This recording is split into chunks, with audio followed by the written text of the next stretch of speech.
महाराष्ट्र ਦੇ पुणे 'ਚ ਵੱਡਾ ਹਾਦਸਾ ਪੁਲ ਟੁੱਟਣ ਕਾਰਨ ਪਹਾੜੀ ਦੇ ਝਰਨੇ 'ਚ ਰੁੜੇ ਕਈ ਲੋਕ 2 ਲੋਕਾਂ ਦੀ ਮੌਤ ਰੈਸਕਿਊ ਆਪਰੇਸ਼ਨ ਜਾਰੀ। ਅਹਿਮਦਾਬਾਦ ਹਾਦਸੇ 'ਚ ਪਰਿਵਾਰਾਂ ਨੂੰ ਸੌਂਪੀਆਂ 24 ਮ੍ਰਿਤਕ ਦੇਹਾਂ ਹੁਣ ਤੱਕ 47 ਲਾਸ਼ਾਂ ਦੀ ਹੋਈ ਪਛਾਣ। ਮਦਦ ਲਈ 6 IPS ਤੇ 500 ਤੋਂ ਜ਼ਿਆਦਾ ਪੁਲਿਸ ਮੁਲਾਜ਼ਮ ਤੈਨਾਤ। कमल कौर भाभी कतलकांड का मुख्य मुलजम अमृतपाल मैरो भज्या दुबई। SSP बठिंडा का बड़ा खुलासा। अमृतपाल ने ही घुटिया सी कमल कौर का गला। वारदात ते कुछ घंटिया बाद ही भज्या विदेश। लुधियाना च नशियां के खिलाफ बुलडोजर एक्शन जारी। अमरपुरा ते लोहारा च नशा तस्करां दे घर ते चलिया पीला पंजा। मुलजमां ते नशा तस्करी दे कई मामले दर्ज। लुधियाना च दिल्ली के मुख्य मंत्री रेखा गुप्ता का चोण प्रचार। बीजेपी उम्मीदवार जीवन गुप्ता लिए जुटाइया समर्थन। आप सरकार ते साधे तिखे निशाने। लुधियाना च भारत भूषण आशू के पोस्टर उतारते ऑफिसर नूं बरिंदर ढिल्लों ने घेरिया। सख्त एतराज तो बाद सरकारी ऑफिसर ने मंगी मुआफी। कहा मैनू लग्या भुलेखा।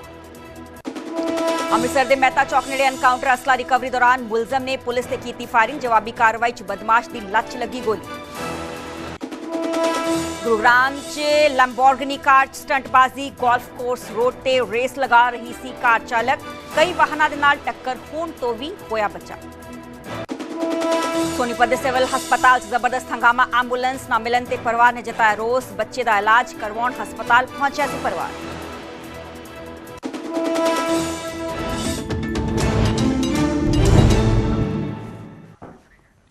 सत श्री अकाल जी, मैं हाँ सरबजोत कौर। न्यूज़ 18 पंजाब हरियाणा देख रहे सारे दर्शकों का स्वागत है। बुलेटिन की शुरुआत करांगे तो सब तो पहले गल करांगे महाराष्ट्र के पुणे की, क्योंकि महाराष्ट्र के पुणे च एक बड़ा हादसा वापरा है।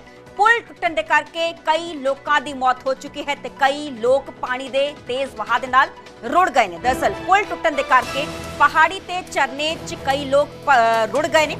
हादसे च कई लोगों की मौत हो चुकी है तो हुण तक 6 तो 7 लोगों को रेस्क्यू किया जा चुका है। पुणे के तलेगांव इलाके च पूरा हादसा वापरा। SDRF के वालों रेस्क्यू ऑपरेशन होने भी लगातार जारी है। पुराने पुल से बहुत सारे लोगों के इकट्ठे होने करके ये पूरा हादसा वापरा। प्रशासन ने पुल से ना जाने की चेतावनी दी सी। तकरीबन 4 बजे पूरा हादसा वापरा, क्योंकि बड़े पद्धर से लोग उस पुल से मौजूद सी। महाराष्ट्र के पुणे से आ पूरा हादसा वापरा है।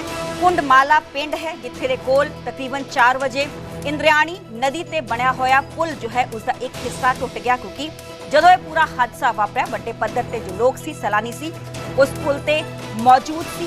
100 तो 125 लोग उस पुल ते मौजूद सी। हुण तक 38 लोग लापता दसे जा रहे हैं। हालांकि 5 लोगों की मौत की पुष्टि हो चुकी है। दूसरे पासे रेस्क्यू ऑपरेशन लगातार जारी है। स्थानिक लोगों का कहना है कि पुल की हालत काफ़ी खस्ता सी, इस पर कोई भी ध्यान नहीं दिता गया तो अज ये पूरा बड़ा हादसा वापरिया, क्योंकि एतवार का दिन सी, छुट्टियां के दिन ने बड़े पद्धर से लोग इत्थे पहुंचे हुए सी। पुणे के आउटस्कर्ट्स से पूरा ये इलाका है। इत्थे सीनिक ब्यूटी देने लई दूर दराडे लोग पहुंचते हैं तो किस तरीके नाल पुल ते बड़े पद्धर से लोग मौजूद सी। पुल का हिस्सा टुट गया तो पिछले 4 दिनों तो पुणे च काफ़ी मीह पै रहा है, जिस करके पानी का वहा नदियां नालियां च काफ़ी ज़्यादा तेज है। तो इंद्रायणी नदी दी तस्वीरां किस तरीके नाल ये पूरा हादसा वापरिया तो कई जो लोग ने इस पानी के तेज वहा च ही रुड़ गए।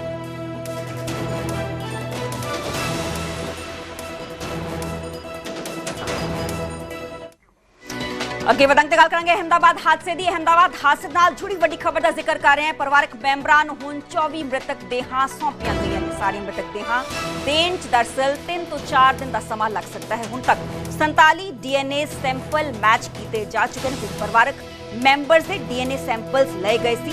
230 यात्रियों के परिवार के नाल संपर्क किया जा चुका है। पीड़ितां दी मदद लई 22 टीमां का गठन किया गया है। तो कल गुजरात च एक दिन ही सोग भी रहेगा, क्योंकि साबका मुख्यमंत्री विजय रूपानी की भी इस पूरे हादसे च मौत हुई सी। तो एक दिन के सोग का भी ऐलान किया गया सी। 12 जून का वो दिन तकरीबन 1:41 ते ये पूरा हादसा वापरिया सी। 242 सवारी इस पूरे जहाज AI 717 सवार सन। 1:39 से टेक ऑफ करता है तो 1:41 से तकरीबन 2 मिनट बाद ही जो डॉक्टर्स होस्टल है उत्थे जो मैस है उसका इंपैक्ट पॉइंट उत्थे ये पूरा हादसा होता है। 241 लोगों की मौके पर मौत हो जाती है। हालांकि एक जो विश्वास कुमार है इस हादसे उसका बचा रहा, बार बार बच गया। दूसरे पासे कई जो डॉक्टर्स ने होर आले दुआले दे लोग ने उन्हां दी भी इस पूरे हादसे 'च मौत हुई।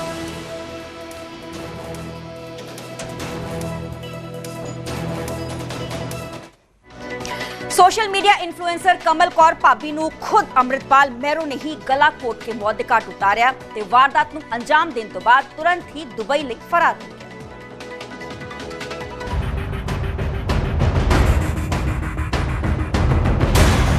अमृतपाल महरो सोशल मीडिया इन्फ्लुएंसर कमल कौर भाभी कतलकांड दा मुख मुलजम, जिस दे खिलाफ पंजाब पुलिस सर्च ऑपरेशन चला रही है। वक-वक थावां दे उत्ते छापेमारी की गई, लुकआउट नोटिस भी जारी होया, पर यह अमृतपाल पंजाब तक ही पूरे देश दे विच ही नहीं है, जिस दा खुलासा खुद बठिंडा दे SSP अमनीत कौंडल ने न्यूज़ 18 दे नाल गलबात करदियां कीता।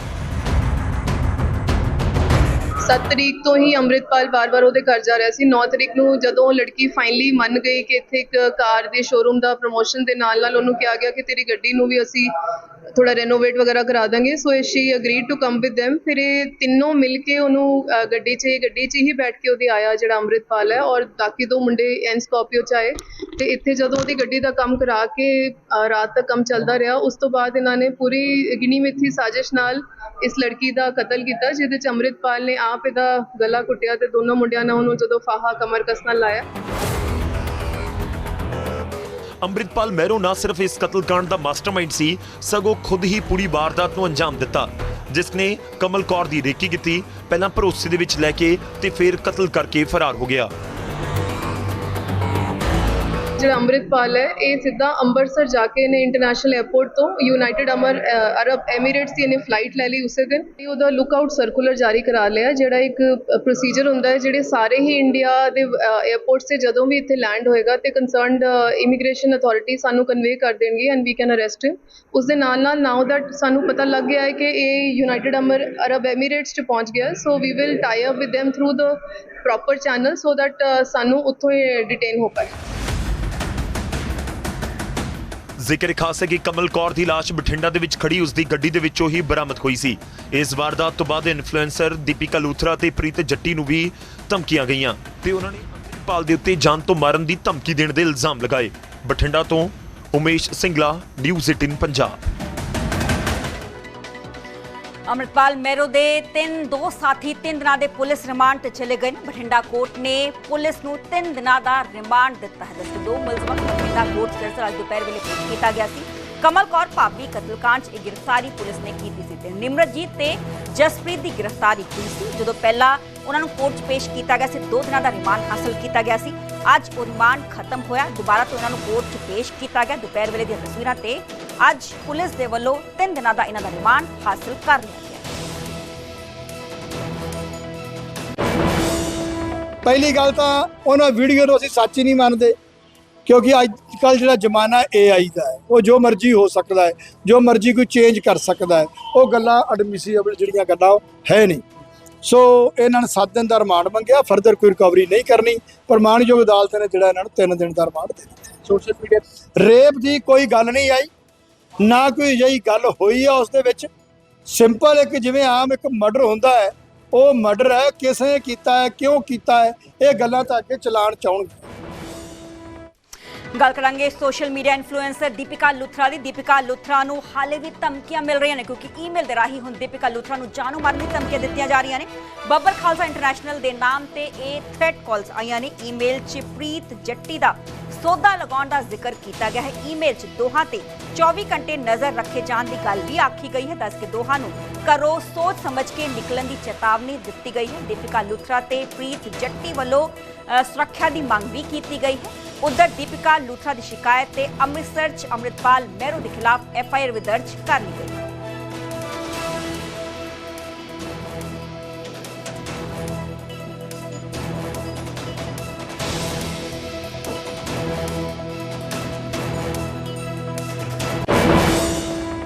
अगे वधांगे ते गल करांगे पंजाब बीजेपी दी। भाजपा नेता प्रितपाल बलीएवाल ने एक वड्डा बयान दिता है। उन्होंने कहा कि अकाली दल दे नाल साडा गठजोड़ नहीं होवेगा, किसी भी सूरत च गठजोड़ नहीं हो सकता है।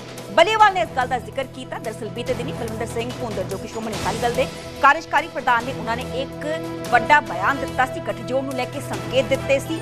ਭਾਜਪਾ ਦੇ ਨਾਲ ਗੱਠਜੋੜ ਹੋਣ ਦੇ ਸੰਕੇਤ ਉਹਨਾਂ ਨੇ ਦਿੱਤੇ ਸੀ। ਸ਼੍ਰੋਮਣੀ ਅਕਾਲੀ ਦਲ ਦੇ ਵੱਲੋਂ ਵੱਡੇ ਭਰਾ ਦੀ ਭੂਮਿਕਾ 'ਚ ਰਹਿਣ ਦੀ ਗੱਲ ਵੀ ਉਹਨਾਂ ਦੇ ਵੱਲੋਂ ਆਖੀ ਗਈ ਸੀ, ਪਰ ਹੁਣ ਇਹਨਾਂ ਸਾਰੀਆਂ ਹੀ ਚਰਚਾਵਾਂ ਨੂੰ ਸਿਰੇ ਤੋਂ ਨਕਾਰਿਆ ਹੈ ਬੀਜੇਪੀ ਆਗੂ ਪ੍ਰਿਤਪਾਲ ਸਿੰਘ ਬਲੀਏਵਾਲ।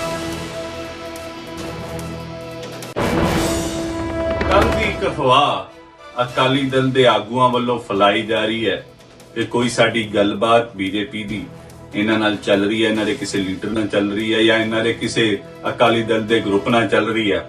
ਐਸੀ ਕੋਈ ਗੱਲ ਨਹੀਂ ਚੱਲ ਰਹੀ।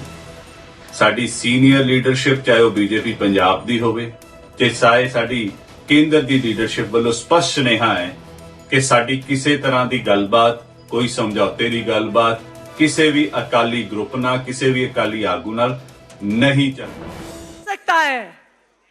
आम आदमी पार्टी का विधायक संजीव अरोड़ा जी आपके हलके के लिए, आपके इलाके के लिए काम कर सकते हैं और कोई काम नहीं कर सकता।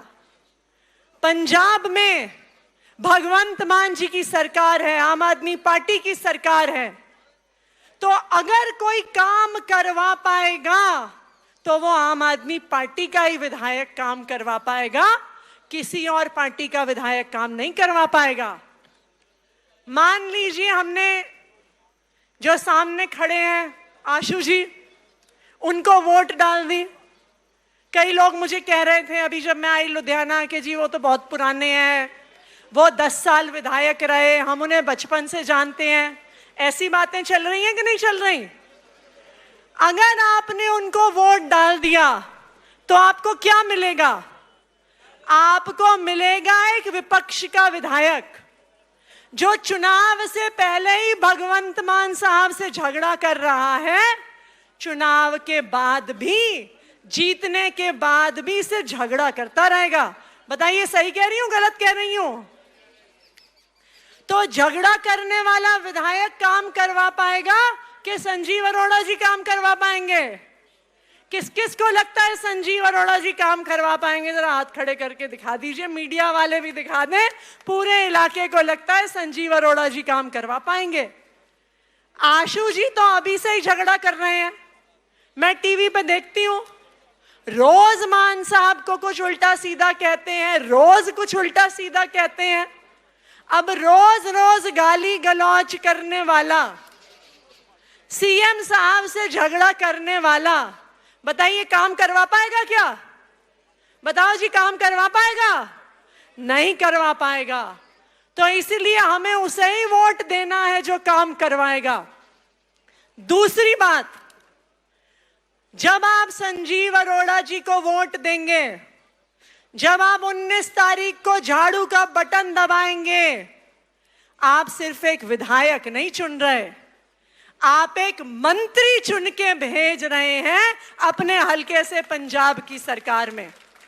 आपको पता है कि भगवंत मान जी ने और अरविंद केजरीवाल जी ने घोषणा करी है कि 23 तारीख को जब आप लुधियाना वेस्ट से संजीव अरोड़ा जी को विधायक चुन के भेजेंगे, 23 तारीख को जब रिजल्ट आएगा, 24 तारीख को संजीव अरोड़ा जी की मंत्री पद की शपथ होगी, तो आप सिर्फ एक विधायक नहीं चुन रहे, एक मंत्री चुन के भेज रहे हैं।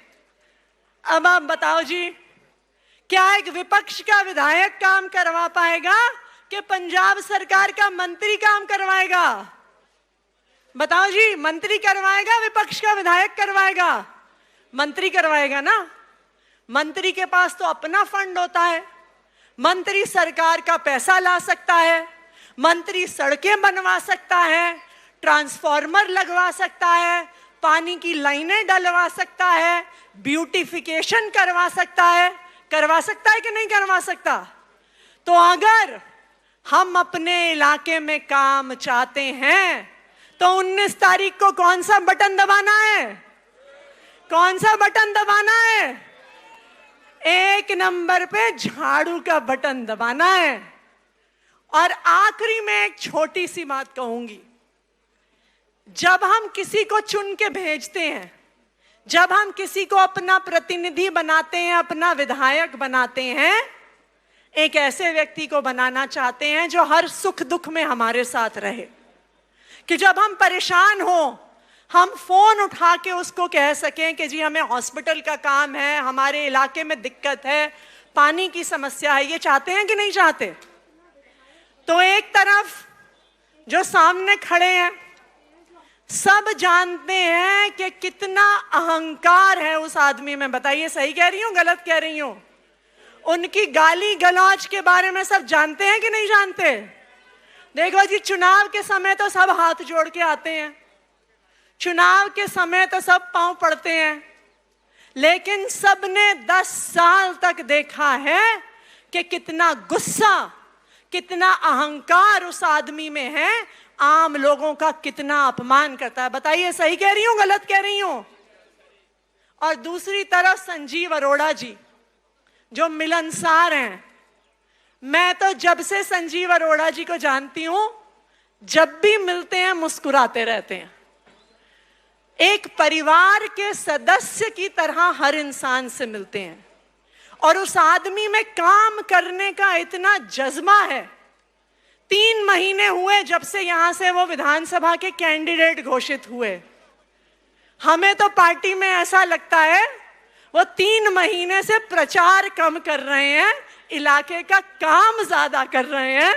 हम उन्हें कहते रहते हैं कि जी वोट मांग लो, जाके प्रचार कर लो, डोर टू डोर कैंपेन कर लो, और वो कहते नहीं नहीं मैं लाइटें ठीक करवा रहा हूं, मैं ट्रांसफार्मर लगवा रहा हूं, मैं सड़क ठीक करवा रहा हूं।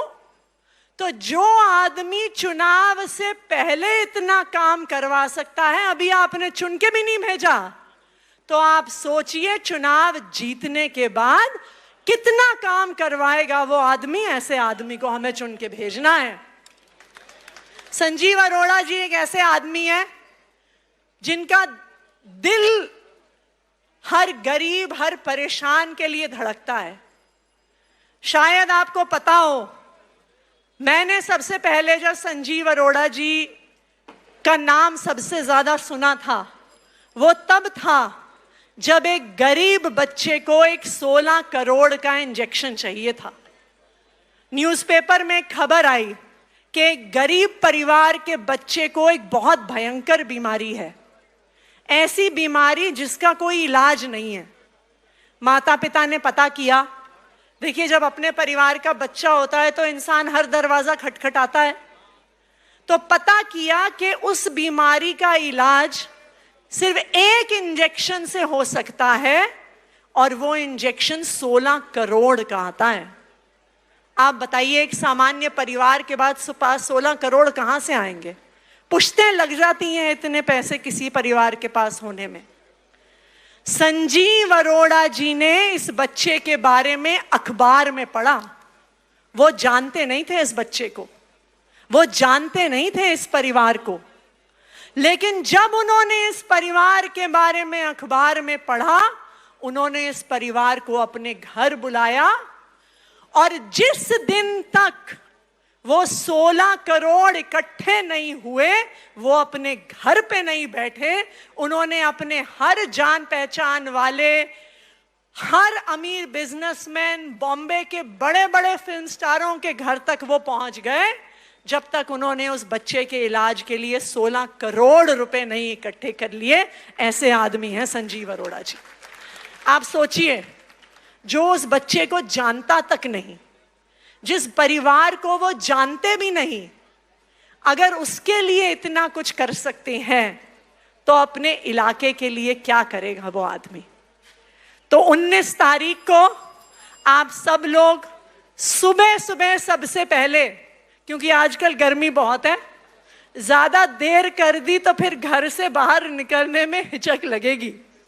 सुबह सुबह निकलकर वोट डालने जाइएगा। कौन सा बटन दबाना है? 1 नंबर पे कौन सा निशान है? 1 नंबर पे झाड़ू का बटन दबाना है। संजीव अरोड़ा जी को विधायक बनाना है और अपने इलाके का विकास हमें करवाना है। तैयार हैं? तैयार हैं? मुझे पता है गर्मी है, पर दिखा दीजिए आप तैयार हैं। तैयार हैं? कौन सा बटन दबाना है? कौन सा बटन दबाना है? 1 नंबर का बटन दबाना है और संजीव अरोड़ा को 23 तारीख को भी 1 नंबर पे पहुंचाना है। बहुत बहुत धन्यवाद।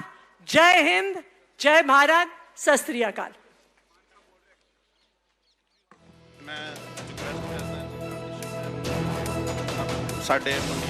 ਬਠਿੰਡਾ ਐਸਐਸਪੀ ਅਮਨੀਤ ਕੌਂਡਲ ਦੇ ਵੱਲੋਂ ਪ੍ਰੈਸ ਕਾਨਫਰੰਸ ਕੀਤੀ ਜਾ ਰਹੀ ਸੀ। ਦੱਸਿਆ ਉਹਨਾਂ ਨੇ ਕਿ ਕਿਸ ਤਰੀਕੇ ਨਾਲ ਬੜੇ ਹੀ ਸ਼ਾਤਰਾਨਾ ਤਰੀਕੇ ਨੂੰ ਕਮਲ ਕੌਰ ਭਾਬੀ ਦਾ ਕਤਲ ਕੀਤਾ ਗਿਆ ਅੰਮ੍ਰਿਤਪਾਲ ਮਹਿਰੂ ਦੇ ਵੱਲੋਂ ਤੇ ਉਸਦੇ 2 ਸਾਥੀਆਂ ਦੇ ਵੱਲੋਂ।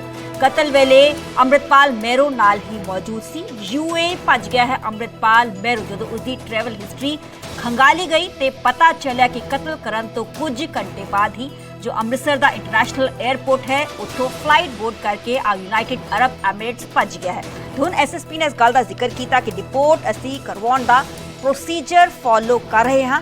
ਜੋ ਮੈਡੀਕਲ ਦੀ ਰਿਪੋਰਟ ਹੈ, ਪੋਸਟਮਾਰਟਮ ਦੀ ਰਿਪੋਰਟ ਹੈ, ਹੁਣ ਤੱਕ ਸਾਹਮਣੇ ਨਹੀਂ ਆਈ ਹੈ ਤਾਂ ਇਸ ਗੱਲ ਦੀ ਪੁਸ਼ਟੀ ਉਹ ਨਹੀਂ ਕਰ ਸਕਦੇ ਕਿ ਮੁਲਜ਼ਮਾਂ ਦੇ ਵੱਲੋਂ ਕਮਲ ਕੌਰ ਭਾਬੀ ਦਾ ਰੇਪ ਕੀਤਾ ਗਿਆ ਕਿ ਨਹੀਂ ਕੀਤਾ ਗਿਆ।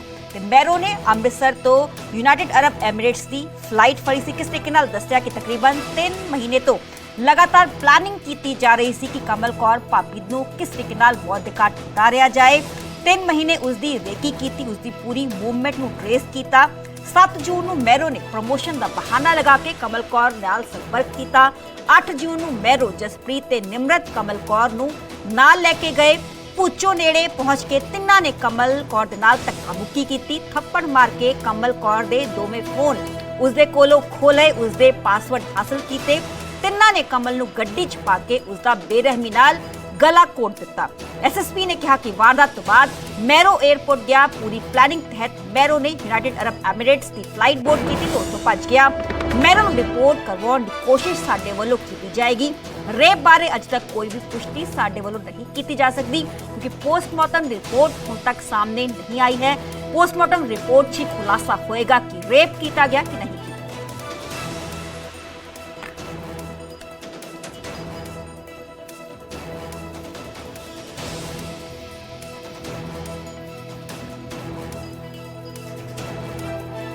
ਪੀਣ ਵਾਲਾ ਪਾਣੀ ਹੋਵੇ, ਚਾਹੇ ਖੇਤਾਂ ਦੀਆਂ ਨਹਿਰੀ ਪਾਣੀ ਹੋਵੇ, ਚਾਹੇ ਪਿੰਡਾਂ ਦੇ ਟੋਬਿਆਂ ਦਾ ਖਰਾਬ ਪਾਣੀ ਹੋਵੇ, ਉਹਨੂੰ ਠੀਕ ਕਰਕੇ ਟੋਬਿਆਂ ਦੀ ਸਫਾਈ ਕਰਨ ਦੀ ਗੱਲ ਹੋਵੇ।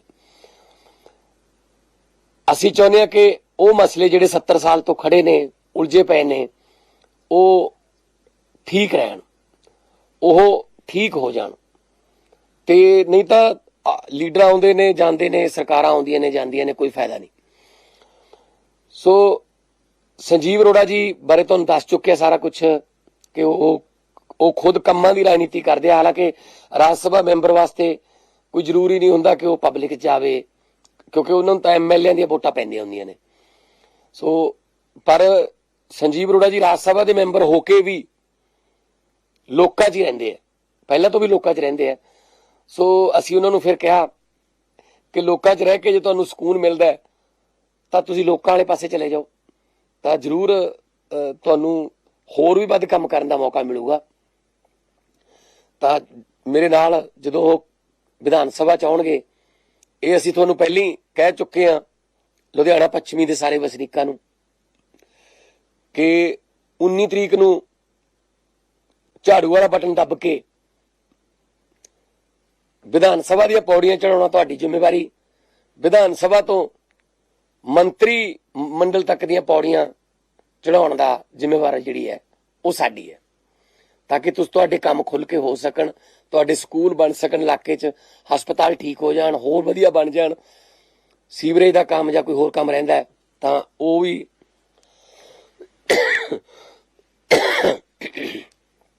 ਜਿਹੜਾ ਬਿਹਤਰ ਤਰੀਕੇ ਨਾਲ ਹੋ ਸਕੇ। ਸੋ ਮੈਂ 58 ਨੰਬਰ ਵਾਰਡ ਵਾਲਿਆਂ ਨੂੰ ਬੇਨਤੀ ਕਰਦਾ ਕਿ ਉਹ ਜਿਹੜੇ 2 ਦਿਨ ਰਹਿ ਗਏ, 19 ਤਰੀਕ ਨੂੰ ਮੌਸਮ ਵੀ ਠੀਕ ਦੱਸਿਆ ਜਾ ਰਿਹਾ ਕਿਉਂਕਿ ਅੱਜ ਵੀ ਮੀਂਹ ਪਿਆ, ਕੱਲ ਨੂੰ ਵੀ ਮੌਸਮ ਠੰਡੇ ਦੀ ਪੇਸ਼ਨ ਗੋਈ ਕੀਤੀ ਗਈ ਹੈ ਤੇ ਪ੍ਰਮਾਤਮਾ ਵੀ ਆਪਣੇ ਨਾਲ ਹੈ। ਤੇ ਵੈਸੇ ਵੀ 192 ਤੋਂ 195 ਬੂਥ ਨੇ ਤੇ ਲੁਧਿਆਣੇ ਦੀ ਪੱਛਮੀ ਦੀ ਆਬਾਦੀ ਮੁਤਾਬਕ 700-800 ਤੋਂ ਵੱਧ ਬੰਦਾ ਇੱਕ ਬੂਥ ਤੇ ਨਹੀਂ ਆਉਣਾ। ਸੋ 700-800 ਦਾ ਮਤਲਬ ਹੋ ਗਿਆ 10 ਤੋਂ 15 ਮਿੰਟ ਤੁਹਾਨੂੰ ਲੱਗਣਗੇ। ਸੋ ਸਾਡੇ ਦਰਮਿਆਨ ਤੁਹਾਡੇ ਸਾਹਮਣੇ ਸਾਡਾ ਜਿਹੜੇ ਨੇ ਦੇਸ਼ ਦਾ ਨਾਮ ਕ੍ਰਿਕਟ ਦੇ ਵਿੱਚ ਰੌਸ਼ਨ ਕੀਤਾ ਹਰਭਜਨ ਸਿੰਘ ਜੀ ਪਹੁੰਚੇ ਨੇ ਤੇ ਹਰਭਜਨ ਸਿੰਘ ਨੂੰ ਪੂਰੀ ਦੁਨੀਆ ਜਾਣਦੀ ਹੈ। ਇੱਕ ਛੋਟੇ ਜਿਹੇ ਸ਼ਹਿਰ ਜਲੰਧਰ ਚੋਂ, ਇੱਕ ਛੋਟੇ ਜਿਹੇ ਪਾਰਕ ਚੋਂ, ਇੱਕ ਗਰਾਊਂਡ ਚੋਂ ਖੜਾ ਜਿਹੜਾ ਪ੍ਰੈਕਟਿਸ ਕਰਕੇ ਉਹ ਦੁਨੀਆ ਦੇ ਵਿੱਚ ਆਪਣਾ ਨਾਮ ਕਮਾਉਣ ਵਾਲੇ ਨੇ। ਇਸ ਤਰ੍ਹਾਂ ਦੇ ਹੋਰ ਵੀ ਜਿਹੜੇ ਬੱਚੇ ਨੇ, ਜਦੋਂ ਹਰਭਜਨ ਸਿੰਘ ਛੋਟਾ ਹੁੰਦਾ ਸੀ ਤਾਂ ਜਲੰਧਰ ਦੇ ਇੱਕ ਛੋਟੇ ਜਿਹੇ ਪਾਰਕ 'ਚ ਖੇਡਦਾ ਸੀ। ਜੇ ਆਪਾਂ ਹੁਣ ਉਹਨਾਂ ਬੱਚਿਆਂ ਲਈ ਵਧੀਆ ਸਟੇਡੀਅਮ, ਵਧੀਆ ਇਨਫਰਾਸਟ੍ਰਕਚਰ ਦੇ ਦਈਏ ਤਾਂ ਪੰਜਾਬ ਜਿਹੜਾ ਖੇਡਾਂ ਦੇ ਵਿੱਚ ਹਰ ਫੀਲਡ ਦੇ ਵਿੱਚ ਅੱਗੇ ਹੋ ਜਾਊਗਾ। ਸੋ ਮੈਂ ਸਾਰਿਆਂ ਦਾ ਸਵਾਗਤ ਵੀ ਕਰਦਾ, ਧੰਨਵਾਦ ਵੀ ਕਰਦਾ। 58 ਨੰਬਰ ਵਾਰਡ ਵਾਲਿਆਂ ਨੂੰ ਮੈਂ ਬੇਨਤੀ ਕਰਦਾ ਕਿ 1 ਨੰਬਰ ਦਾ ਬਟਨ ਹੈ ਤੇ 1 ਨੰਬਰ ਤੇ ਆਉਣਾ ਹੈ ਤੇ 19 ਤਰੀਕ ਨੂੰ 1 ਨੰਬਰ ਵਾਲਾ ਬਟਨ ਦਬਾ ਕੇ ਤੁਹਾਡੀ ਜ਼ਿੰਮੇਵਾਰੀ ਖਤਮ ਤੇ ਸਾਡੀ ਜ਼ਿੰਮੇਵਾਰੀ ਸ਼ੁਰੂ। ਤੁਹਾਡੇ ਕੰਮ ਕਰਾਉਣ ਦੀ, ਤੁਹਾਡੇ ਜੀਵਨ ਪੱਧਰ ਨੂੰ ਉੱਚਾ ਚੱਕਣ ਦੀ, ਤੁਹਾਡੇ ਬੱਚਿਆਂ ਨੂੰ ਉੱਚ ਪੱਧਰੀ ਸਿੱਖਿਆ ਦੇਣ ਦੀ, ਤੁਹਾਡੇ ਬਜ਼ੁਰਗਾਂ ਦੇ ਤਾਂ ਜਾਂ ਰੱਬ ਨਾ ਕਰੇ ਕੋਈ ਬਿਮਾਰੀ ਹੈ ਉਹਦਾ ਇਲਾਜ ਕਰਾਉਣ ਦੀ, ਰੋਜ਼ਗਾਰ ਦੇਣ ਦੀ, ਬਾਹਰ ਜਦੋਂ ਨਿਕਲਦੇ ਹੋ ਤਾਂ ਤੁਹਾਡੀ ਸੇਫਟੀ ਦੀ, ਸਟਰੀਟ ਲਾਈਟਾਂ ਦੀ, ਸੀਵਰੇਜ ਦੀ, ਉਹ ਜ਼ਿੰਮੇਵਾਰੀਆਂ ਸਾਡੀਆਂ ਜਿਹੜੀਆਂ ਸ਼ੁਰੂ ਹੋ ਜਾਣਗੀਆਂ। ਤੁਸੀਂ 19 ਤਰੀਕ ਨੂੰ ਆਪਣਾ ਜਿਹੜਾ ਫਰਜ਼ ਨਿਭਾ ਦਿਓ ਤੇ ਅਸੀਂ ਜਿਹੜਾ 19 ਤੋਂ ਬਾਅਦ 23 ਤਰੀਕ ਨੂੰ ਰਿਜ਼ਲਟ ਆ ਜਾਊਗਾ। 24 ਤਰੀਕ ਤੋਂ ਬਾਅਦ ਤੁਹਾਨੂੰ ਤੁਹਾਡੇ ਹਲਕੇ ਦੀ ਨੁਹਾਰ ਬਦਲਣੀ ਸ਼ੁਰੂ ਜਿਹੜੀ ਹੈ ਤੁਸੀਂ ਦੇਖੋਗੇ ਤਾਂ ਤੁਹਾਨੂੰ ਬਦਲਦੇ ਰੰਗ ਜਿਹੜੇ ਨੇ ਉਹ ਦਿਖਣ ਲੱਗ ਜਾਣਗੇ। ਸੋ ਮੈਂ ਇੱਕ ਵਾਰੀ ਫੇਰ ਮੈਂ ਆਪ ਖੁਦ ਆਉਣਾ ਸੀ ਪਰ ਤੁਸੀਂ ਮੇਰੀ ਆਵਾਜ਼ ਤੋਂ ਅੰਦਾਜ਼ਾ ਲਾ ਸਕਦੇ ਹੋ ਕਿ ਜ਼ੁਕਾਮ ਵਗੈਰਾ ਤੇ ਖੰਘ ਵਗੈਰਾ ਤੇ ਗਲੇ ਦਾ ਬੁਖਾਰ ਦੀ ਪ੍ਰੋਬਲਮ ਹੈ ਤੇ ਮੈਂ ਕੱਲ ਨੂੰ ਸ਼ਾਇਦ ਮੈਂ ਜੁਆਇਨ ਕਰ ਲੂੰਗਾ 2 ਦਿਨ ਲਈ। ਫਿਰ ਜਿਹੜਾ ਇਲੈਕਸ਼ਨ ਕੈਂਪੇਨ ਦੀ ਜ਼ਿੰਮੇਵਾਰੀ ਜਿਹੜੀ ਮੇਰੀ ਲੱਗੀ ਹੈ ਤੇ ਤੁਹਾਡਾ ਇੰਨੀ ਭਾਰੀ ਗਿਣਤੀ 'ਚ ਇੱਥੇ ਆਉਣਾ ਗਰਮੀ ਦੇ ਬਾਵਜੂਦ ਸਾਡੇ ਲਈ ਸ਼ੁਭ ਸੰਕੇਤ ਹੈ। ਤੁਹਾਡਾ ਬਹੁਤ ਬਹੁਤ ਧੰਨਵਾਦ, ਤੁਹਾਡਾ ਬਹੁਤ ਬਹੁਤ ਸ਼ੁਕਰੀਆ ਕਿ ਤੁਸੀਂ ਬਾਹਰ ਨਿਕਲ ਕੇ ਆਏ ਹੋ। ਤੁਹਾਡਾ ਚੱਲਿਆ ਹੋਇਆ ਇੱਕ ਇੱਕ ਕਦਮ ਸਾਡੇ ਸਿਰ ਮੱਥੇ ਇਸੇ ਤਰ੍ਹਾਂ ਹੀ ਸਾਥ ਦਿੰਦੇ ਰਹੋ। ਆਪਾਂ ਪੰਜਾਬ ਨੂੰ ਦੁਬਾਰੇ ਪੰਜਾਬ ਬਣਾਵਾਂਗੇ। ਕੈਲੀਫੋਰਨੀਆ, ਲੰਡਨ ਬਣਾਉਣ ਦੀ ਕੋਈ ਲੋੜ ਨਹੀਂ, ਸਾਨੂੰ ਤਾਂ ਸਾਡਾ ਪੰਜਾਬ ਹੀ ਮਿਲ ਜੇ ਦੁਬਾਰਾ, ਜਿਹੜਾ ਇਹਨਾਂ ਨੇ ਬਰਬਾਦ ਕਰਕੇ ਰੱਖਤਾ ਪੁਰਾਣੀਆਂ ਸਰਕਾਰਾਂ ਨੇ। ਆ ਜਿਹੜੇ ਹੋਰ ਵੀ ਵੋਟਾਂ ਮੰਗਦੇ ਫਿਰਦੇ ਆ, ਉਹ ਪਹਿਲਾਂ ਆਪਾਂ ਬਣਾ ਕੇ ਦੇਖਿਆ, ਉਹਨਾਂ ਨੂੰ ਪਹਿਲਾਂ ਆਪਾਂ ਜਿਤਾ ਕੇ ਦੇਖਿਆ। ਮੰਤਰੀ ਵੀ ਬਣ ਗਏ ਸੀ ਤੇ ਮੰਤਰੀ ਬਣ ਕੇ ਕਿਵੇਂ ਉਹ ਮਤਲਬ ਹੰਕਾਰ ਕਰਦੇ ਰਹੇ ਤੇ ਕਿਵੇਂ ਹੰਕਾਰ ਦੀ ਭਾਸ਼ਾ ਦੇ ਵਿੱਚ ਉਹ ਆਪਦੇ ਇਲਾਕੇ ਦੀ ਕਿਸੇ ਪ੍ਰਿੰਸੀਪਲ ਨਾਲ ਲੜ ਪਏ, ਮੈਡਮ ਪ੍ਰਿੰਸੀਪਲ ਨੂੰ ਗਾਲਾਂ ਕੱਢਦੇ, ਵੀਡੀਓ ਆਈ ਹੋਈ ਹੈ। ਕਦੇ ਕੋਈ ਨੌਕਰੀ ਮੰਗਣ ਚਲਾ ਗਿਆ, ਉਹਦੇ ਕਾਗਜ਼ ਪਾੜ ਕੇ ਭਗਾ ਕੇ ਮਾਰੇ, ਟੁਕੜੇ ਟੁਕੜੇ ਕਰਕੇ। ਉਹਨਾਂ ਤੋਂ ਕੀ ਕਰਾਉਣਾ? ਜਿਹੜੇ ਸੱਤਾ 'ਚ ਰਹਿੰਦੇ ਹੋਏ ਤਾਂ ਹੰਕਾਰੀ ਹੈਗੇ ਸੀ, ਸੱਤਾ ਤੋਂ ਬਿਨਾਂ ਵੀ ਹੰਕਾਰੀ ਨੇ। ਹੁਣ ਵੀ ਉਹਨਾਂ ਨੇ ਇਹੀ ਕਿਹਾ, ਆਪਦੀ ਪਾਰਟੀ ਦੇ ਲੀਡਰਾਂ ਨਾਲ ਲੜੇ ਹੋਏ ਨੇ, ਆ ਵੀ ਨਾ ਆਵੇ, ਆ ਵੀ ਨਾ ਆਵੇ, ਰੰਧਾਵਾ ਨਾ ਆਵੇ, ਬਾਜਵਾ ਨਾ ਆਵੇ, ਬੜਿੰਗ ਨਾ ਆਵੇ, ਆ ਫਲਾਨਾ ਨਾ ਆਵੇ। ਉਹ ਚਲ ਉਹ ਤਾਂ ਜੇ ਆ ਵੀ ਜਾਣਗੇ ਤਾਂ ਵੀ ਫਰਕ ਨਹੀਂ ਪੈਂਦਾ। ਜੇ ਜਿਹੜੇ ਸਾਹਮਣੇ ਬੈਠੇ ਨੇ ਜੇ ਇਹ ਨਾ ਆਏ ਫਿਰ ਇਹਨਾਂ ਤੋਂ ਬਿਨਾਂ ਕੀ ਕਰੋਗੇ? ਅਸੀਂ ਕਹਿੰਦੇ ਬਾਕੀ ਹੋਰ ਆਵੇ ਨਾ ਆਵੇ, ਸਾਡੇ ਕੋਲ ਲੋਕ ਆ ਜਾਣ, ਪਬਲਿਕ ਆਵੇ। ਸੋ ਅਸੀਂ ਲੋਕ ਪੱਖੀ ਜਿਹੜਾ ਕੰਮ ਕਰਨ ਦੇ ਜਿਹੜਾ ਸਾਨੂੰ ਪਾਰਟੀ ਦਾ ਵੀ ਅਰਵਿੰਦ ਕੇਜਰੀਵਾਲ ਜੀ ਦਾ ਇਹੀ ਮੈਨੀਫੈਸਟੋ ਹੈ ਕਿ ਲੋਕਾਂ ਦੇ ਪੱਖ ਦੇ ਵਿੱਚ ਹੀ ਪਾਰਟੀ ਬਣਾਈ ਹੈ। ਔਰ ਨਹੀਂ ਤਾਂ ਮੈਂ ਆਪਣਾ ਕੰਮ ਕਰਦਾ ਸੀ, ਫੇਮਸ ਕਲਾਕਾਰ ਸੀ। ਹਰਭਜਨ ਸਿੰਘ ਜੀ ਕ੍ਰਿਕਟ ਦੇ ਵਿੱਚ ਕਮੈਂਟਰੀ ਸਾਰਾ ਕੁਝ ਆਪਣਾ ਕਰਦੇ ਸੀ ਤੇ ਸੰਜੀਵ ਅਰੋੜਾ ਜੀ ਆਪਣਾ ਬਿਜ਼ਨਸ ਕਰਦੇ ਸੀ, ਕੰਮਕਾਰ ਕਰਦੇ ਸੀ। ਤੇ ਆਤਸ਼ੀ ਬਹੁਤ ਪੜ੍ਹੀ ਲਿਖੀ, ਲੰਡਨ ਤੋਂ ਪੜ੍ਹੀ ਲਿਖੀ ਕੁੜੀ ਆ, ਉਹ ਆਪਣੀ ਕੰਮ ਕਰਦੇ ਸੀ। ਸਾਨੂੰ ਕੀ ਲੋੜ ਸੀਗੀ ਇਹਨਾਂ ਕੰਮਾਂ 'ਚ ਪੈਣ ਦੀ? ਸਿਰਫ ਇਸ ਕਰਕੇ ਕਿ ਯਾਰ ਜੇ ਆਪਾਂ ਜ਼ਿੰਮੇਵਾਰੀ ਨਾ ਨਿਭਾਈ ਤਾਂ ਆਪਣੀਆਂ ਅੱਖਾਂ ਸਾਹਮਣੇ ਆਪਾਂ ਪੰਜਾਬ ਨੂੰ ਲੁੱਟਦਾ ਜਾਂ ਦੇਸ਼ ਨੂੰ ਬਰਬਾਦ ਹੁੰਦਾ ਦੇਖਾਂਗੇ ਤਾਂ ਆਪਾਂ ਨੂੰ ਅਗਲੀਆਂ ਪੀੜ੍ਹੀਆਂ ਜਿਹੜੀਆਂ ਤਾਨੇ ਮਾਰਨਗੀਆਂ। ਸੋ ਇਸ ਕਰਕੇ ਤੁਹਾਡੇ ਕੋਲੇ ਜਿਹੜਾ ਆਏ ਆ, ਤੁਹਾਨੂੰ ਬੇਨਤੀ ਕਰਦੇ ਆ ਕਿ 19 ਤਰੀਕ ਨੂੰ 1 ਨੰਬਰ ਬਟਨ ਦਬਾ ਕੇ ਆਪਣੀ ਜ਼ਿੰਮੇਵਾਰੀ ਨਿਭਾਓ, ਫਰਜ਼ ਨਿਭਾਓ। ਤੇ ਬਾਕੀ ਅਸੀਂ ਹੈਗੇ ਆ, ਅਸੀਂ ਬੈਠੇ ਆ ਤੇ ਇਸ ਤਾਂ ਪਬਲਿਕ 'ਚ ਰਹਿਣ ਵਾਲੇ ਬੰਦੇ ਆ ਤੇ ਜਦੋਂ ਮਰਜ਼ੀ ਸਾਨੂੰ ਬੁਲਾ ਲਿਓ, ਮਿਲ ਲਿਓ, ਜਿੱਥੇ ਮਰਜ਼ੀ ਕੋਈ ਕੰਮ ਹੋਵੇ, ਕੋਈ ਗਲਤੀ ਇਨਸਾਨਾਂ ਤੋਂ ਹੋ ਜਾਂਦੀ ਹੈ, ਹੋ ਸਕਦਾ ਸਾਡੇ ਤੋਂ ਵੀ ਹੁੰਦੀ ਹੋਵੇ। ਕੋਈ ਬੰਦਾ 16 ਕਲਾ ਸੰਪੂਰਨ ਨਹੀਂ ਹੁੰਦਾ, ਪਰ ਜੇ ਕੋਈ ਗਲਤੀ ਤੁਹਾਨੂੰ ਲੱਗੇ ਵੀ ਇੱਥੇ ਗਲਤ ਹੋ ਰਿਹਾ ਤਾਂ ਜਦੋਂ ਮਰਜ਼ੀ ਸਾਨੂੰ ਉਹਦਾ ਸੁਜੈਸ਼ਨ ਦੇਣਾ, ਸੁਝਾਅ ਦੇਣਾ, ਉਹ ਸਾਨੂੰ ਜਦੋਂ ਮਰਜ਼ੀ ਦੱਸ ਦਿਓ। ਅਸੀਂ ਤੁਹਾਡਾ ਜਿਹੜਾ ਉਹ ਸਿਰ ਮੱਥੇ ਮੰਨਾਂਗੇ ਤੁਹਾਡਾ ਸੁਝਾਅ। ਬਹੁਤ ਬਹੁਤ ਤੁਹਾਡਾ ਧੰਨਵਾਦ। ਮੇਰੇ ਵੱਲੋਂ ਇੱਕ ਵਾਰੀ ਫੇਰ ਨਮਸਕਾਰ, ਸਤਿ ਸ੍ਰੀ ਅਕਾਲ। ਵਾਹਿਗੁਰੂ ਜੀ ਕਾ ਖਾਲਸਾ, ਵਾਹਿਗੁਰੂ ਜੀ ਕੀ ਫਤਿਹ।